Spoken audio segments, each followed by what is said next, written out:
Hello everyone, welcome to my YouTube channel NM Stories and Education. This is Niranjan Mishra. ପିଲାମାନେ ଆଜି ଆମେ ଦଶମ ଶ୍ରେଣୀ ଜୀବବିଜ୍ଞାନ ବହିର ଷଷ୍ଠ ଅଧ୍ୟାୟ ଜନନ ବିଷୟର ପ୍ରଶ୍ନାବଳୀର ଆଲୋଚନା କରିବା। କ୍ୱେଶ୍ଚିନ୍ ନମ୍ବର 8 ଅର୍ଦ୍ଧବିଭାଜନ ବା ଅର୍ଦ୍ଧାୟନର ପ୍ରଥମ ବିଭାଜନ ବର୍ଣ୍ଣନ କର। ନମ୍ବର 8 ଅର୍ଦ୍ଧବିଭାଜନ ବା ଅର୍ଦ୍ଧାୟନର ପ୍ରଥମ ବିଭାଜନ ବର୍ଣ୍ଣନ କର। ଉତ୍ତର ଅର୍ଦ୍ଧବିଭାଜନ ମିଓସିସ୍। ଅର୍ଦ୍ଧବିଭାଜନ ଦ୍ୱାରା ଗୋଟିଏ ମାତୃକୋଷରୁ ଚାରୋଟି ଅପତ୍ୟକୋଷ ସୃଷ୍ଟି ହୁଏ। ପ୍ରତ୍ୟେକ ଅପତ୍ୟକୋଷ ମାତୃକୋଷ ତୁଳନାରେ ଅଧିକ ସଂଖ୍ୟକ ଗୁଣସୂତ୍ର ବହନ କରେ। ସେଥିପାଇଁ ଏହି ବିଭାଜନକୁ ନ୍ୟୁନକ ବିଭାଜନ ବା ରିଡକ୍ସନାଲ ଡିଭିଜନ ବୋଲି ମଧ୍ୟ କୁହାଯାଏ। ଏହା ଯୁଗ୍ମକ ସୃଷ୍ଟି ପାଇଁ ଉଦ୍ଦିଷ୍ଟ। ଅର୍ଦ୍ଧବିଭାଜନ ଦୁଇଟି ପର୍ଯ୍ୟାୟରେ ସମ୍ପାଦିତ ହୁଏ। ପ୍ରଥମ ବିଭାଜନ ମିଓସିସ୍ 1ରେ କୋଷର ଗୁଣସୂତ୍ର ସଂଖ୍ୟା ଅର୍ଦ୍ଧକ ସଂଖ୍ୟକ ହୋଇଯାଏ ଏବଂ ଦ୍ୱିତୀୟ ବିଭାଜନ ମିଓସିସ୍ 2ରେ ନୂତନ ଭାବେ ଗଠିତ କୋଷଗୁଡ଼ିକର ସମବିଭାଜନ ହୁଏ। ଫଳରେ ଅର୍ଦ୍ଧବିଭାଜନ ଶେଷରେ ମାତୃକୋଷରୁ ଚାରୋଟି ଅପତ୍ୟକୋଷ ଉତ୍ପନ୍ନ ହୁଏ ଏବଂ ପ୍ରତ୍ୟେକ ଅପତ୍ୟକୋଷରେ ଅଧିକ ସଂଖ୍ୟକ ଗୁଣସୂତ୍ର ରହିଥାଏ। ପ୍ରଥମ ବିଭାଜନ ମିଓସିସ୍ 1 ସମବିଭାଜନ ପରି ଏହି ବିଭାଜନକୁ ମଧ୍ୟ ଚାରୋଟି ଅବସ୍ଥାରେ ଅଧ୍ୟୟନ କରାଯାଇପାରେ, ଯଥା ଆଦ୍ୟାବସ୍ଥା 1, ମଧ୍ୟାବସ୍ଥା 1, ଉତ୍ତରାବସ୍ଥା 1 ଓ ଅନ୍ତିମାବସ୍ଥା 1। ଆଦ୍ୟାବସ୍ଥା 1 ଆଦ୍ୟାବସ୍ଥା 1 ଅପେକ୍ଷାକୃତ ଅଧିକ ଦୀର୍ଘ ଓ ଜଟିଳ ଅଟେ। ଏହି ଅବସ୍ଥାର 5ଟି ଉପାବସ୍ଥା ଥାଏ। ସେଗୁଡ଼ିକ ହେଲା ଲେପ୍ଟୋଟିନ୍, ଜାଇଗୋଟିନ୍, ପ୍ୟାକିଟିନ୍, ଡିପ୍ଲୋଟିନ୍, ଡାୟାକାଇନେସିସ୍। ଲେପ୍ଟୋଟିନ୍ ଏହି ଅବସ୍ଥାରେ ଗୁଣସୂତ୍ର ଗୁଡ଼ିକ ଦୃଶ୍ୟମାନ ହୋଇଥାଏ। ଏହି ଅବସ୍ଥାରେ ଗୁଣସୂତ୍ର ଗୁଡ଼ିକ ଅନୁଦୈର୍ଘିକ ଭାବେ ସମଦ୍ୱିଖଣ୍ଡିତ ହୋଇଥାନ୍ତି, ମାତ୍ର ତାହା ଗୁଣସୂତ୍ର କେନ୍ଦ୍ର ସେଣ୍ଟ୍ରୋମିୟର ଠାରେ ଲାଗି ରହିଥାନ୍ତି। ଚିତ୍ରରେ କ୍ରୋମାଟିଡ୍ ଓ ସେଣ୍ଟ୍ରୋମିୟର ଦର୍ଶାଯାଇଅଛି। ଜାଇଗୋଟିନ୍ ଏହି ଅବସ୍ଥାରେ ପିତାମାତାଙ୍କ ଠାରୁ ଆସିଥିବା ସଦୃଶ ଗୁଣସୂତ୍ର ଗୁଡ଼ିକ ହୋମୋଲୋଗସ୍ କ୍ରୋମୋଜୋମ୍ସ ପରସ୍ପର ଆଡ଼କୁ ଆକୃଷ୍ଟ ହୁଅନ୍ତି। ଏହି ସଦୃଶ ଗୁଣସୂତ୍ର ଗୁଡ଼ିକ ଲମ୍ବ ଭାବରେ ଯୋଡ଼ା ଯୋଡ଼ା ହୋଇ ଲାଗି ରହନ୍ତି। ଏହି ଅବସ୍ଥାକୁ ଆପୁଞ୍ଜନ ସାଇନୋପସିସ୍ କୁହାଯାଏ। ଏହି ପ୍ରତ୍ୟେକ ଯୋଡ଼ି ମଧ୍ୟରେ ଏକ ପ୍ରକାର ପ୍ରୋଟିନ୍ ଦ୍ୱାରା ଏକ କମ୍ପ୍ଲେକ୍ସ ଫର୍ମ ହୁଏ, ତାହାକୁ ସାଇନାପ୍ଟୋନେମାଲ କମ୍ପ୍ଲେକ୍ସ କୁହାଯାଏ। ପ୍ରତ୍ୟେକ ଗୁଣସୂତ୍ର ଯୁଗଳ ବା ଯୋଡ଼ିକୁ ଯୁଗଳ ଗୁଣସୂତ୍ର ବାଇଭାଲେଣ୍ଟ କୁହାଯାଏ। ଏହା ଚିତ୍ରରେ ସ୍ପଷ୍ଟ ଭାବରେ ଦର୍ଶାଯାଇଛି। ପ୍ୟାକିଟିନ୍ ଏହି ଅବସ୍ଥାରେ ଗୁଣସୂତ୍ର ସ୍ଥୂଳ ଏବଂ କ୍ଷୁଦ୍ରାକାର ହୁଏ।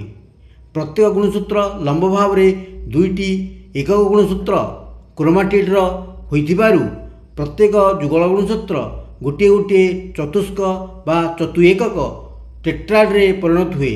ଏହା ଚିତ୍ରରେ ଦର୍ଶାଯାଇଛି। ଡିପ୍ଲୋଟିନ୍ ଏହି ଅବସ୍ଥାରେ ପ୍ରତ୍ୟେକ ଦୁଇ ଏକକ ସୂତ୍ର ସହ ଗୁଣସୂତ୍ର ଗୁଡ଼ିକର ପୃଥକୀକରଣ ଆରମ୍ଭ ହୁଏ। ସେମାନେ କେବଳ କେତେକ ବିନ୍ଦୁରେ ପରସ୍ପର ସହିତ ଲାଗି ରହି ଅନ୍ୟ ଅଂଶରେ ପୃଥକ ହୋଇଥାନ୍ତି। ଏହି ମିଳନସ୍ଥଳକୁ କାଇଜ୍ମା କୁହାଯାଏ। ଯୁଗଳ ଗୁଣସୂତ୍ର ଗୁଡ଼ିକର ଏହି ମିଳନସ୍ଥଳ ବା କାଇଜ୍ମାଟା ନିକଟରେ ସେମାନଙ୍କର ଏକକ ଗୁଣସୂତ୍ର ମଧ୍ୟରେ ଅଂଶ ବିନିମୟ ଦ୍ୱାରା ଜିନ୍ ଆଦାନ ପ୍ରଦାନ କରାଯାଏ। ଏହି ପ୍ରକ୍ରିୟାକୁ ପାରାନ୍ତରଣ କ୍ରସିଂ ଓଭର କୁହାଯାଏ। ଚିତ୍ରରେ କାଇଜ୍ମାଟା ଦର୍ଶାଯାଇଛି। ଡାୟାକାଇନେସିସ୍ ଏହି ଅବସ୍ଥାରେ ଗୁଣସୂତ୍ର ଗୁଡ଼ିକ କ୍ଷୁଦ୍ରାକାର କିନ୍ତୁ ସ୍ଥୂଳ ଏବଂ ବର୍ତ୍ତୁଳ ହେବା ଦ୍ୱାରା ଅଧିକ ସ୍ପଷ୍ଟ ଦେଖାଯାଏ।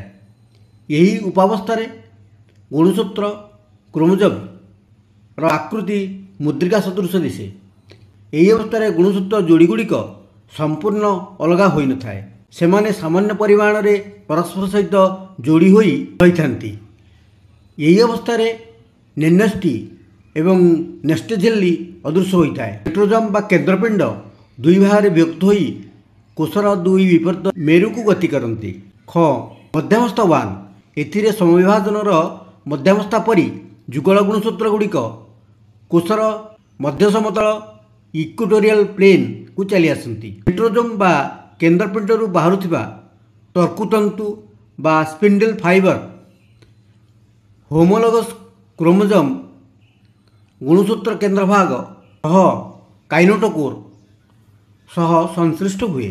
କାଇନେଟୋକୋର ଯାହାକି सेंट्रोमियर उपरे एक प्रोटीन स्ट्रक्चर अटे। ग उत्तरावस्था 1 जुगल गुणसूत्र प्रत्येक गुणसूत्र तार दुईटी एकक सूत्र सह कोषर विपरीत दिग को दुई मेरु आड़ को गति करे और स्पिंडल फाइबर बा तर्कुतंतु संकुचित हुए। यहीपरि मनिषर 23 जोड़ा गुणसूत्र थाए से 23टी गोटे मेरु और अन्य 23टी अन्य मेरु आड़ को जाए। गुणसूत्र गुड़िक यही समय कोणाकार बा भी आकार देखा जाती। घ अंत्यावस्था 1 अधिक गुणसूत्र कोषर दुई विपरीत मेरु रे जमा होई दुईटी नेस्टी तैयारी करती। प्रथमे नेस्टी और परे नेस्टी झिल्ली सृष्टि हुए एवं गुणसूत्र गुड़िक आस्ते आस्ते लंबाड़िया और परे अस्पष्ट हो जाए। यही समय कोषजीवक दुई भाग विभक्त हुए एवं कोष को दुईटी अपत्य कोष रे विभक्त करे। नंबर 9 समय विभाजन और अर्ध विभाजन मध्य तुलना कर। समय विभाजन बा माइटोसिस, अर्ध विभाजन बा मियोसिस। माइटोसिस 1 यह कायिक कोष सोमाटिक सेल और आदिजायिक कोष प्राइमोडियल जर्म सेल रे होता है। मियोसिस 1 यह जुग्मज गैमेट सृष्टि पर उद्दिष्ट। यह केवल जनन कोष जर्म सेल रे जुग्मक जनन गैमेटोजेनेसिस प्रक्रियार शेष पर्यायर होता है। माइटोसिस 2 एथिरे मातृकोष एवं कोषरे थिबा गुणसूत्र संख्या समान रहे। मियोसिस 2 यही विभाजन पर अपत्य कोषरे गुणसूत्र संख्या मातृकोषरे थिबा गुणसूत्र संख्यार अर्धेक हो जाए। माइटोसिस 3 यही विभाजन बेले प्रत्येक गुणसूत्र स्वाधीन भाव में अर्थात अन्य उपर निर्भर न करी विभाजित होती। एथिरे आपुंजन किंबा अंश विनिमय हुए ना। मियोसिस 3 यही विभाजन प्रथम पर्यायर सदृश गुणसूत्र जोड़ा जोड़ा हो लगी रहती और से मध्य आपुंजन और अंश विनिमय हुए। माइटोसिस 4 माइटोसिस उत्तरावस्था गुणसूत्र केन्द्र विभाजन होगा फल क्रोमाटिड मेरु आड़ को जाए। मियोसिस 4 मियोसिस प्रथम पर्यायर उत्तरावस्था गुणसूत्र केन्द्र विभाजन हुए ना फल संपूर्ण क्रोमोजोम मेरु आड़ को जाए। माइटोसिस 5 यही विभाजन रे गोटे मातृकोषरु दुईटी अपत्य कोष जात हुए। मियोसिस 5 यही विभाजन शेष गोटे आदिजायिक कोषरु 4टी अपत्य कोष जात हुए। क्वेश्चन नंबर 10 संक्षेप में उत्तर दियो। क HIV पूरा नाम और विशेषत्व कौन? उत्तर ह्यूमन इम्यूनोडेफिशिएंसी वायरस HIV।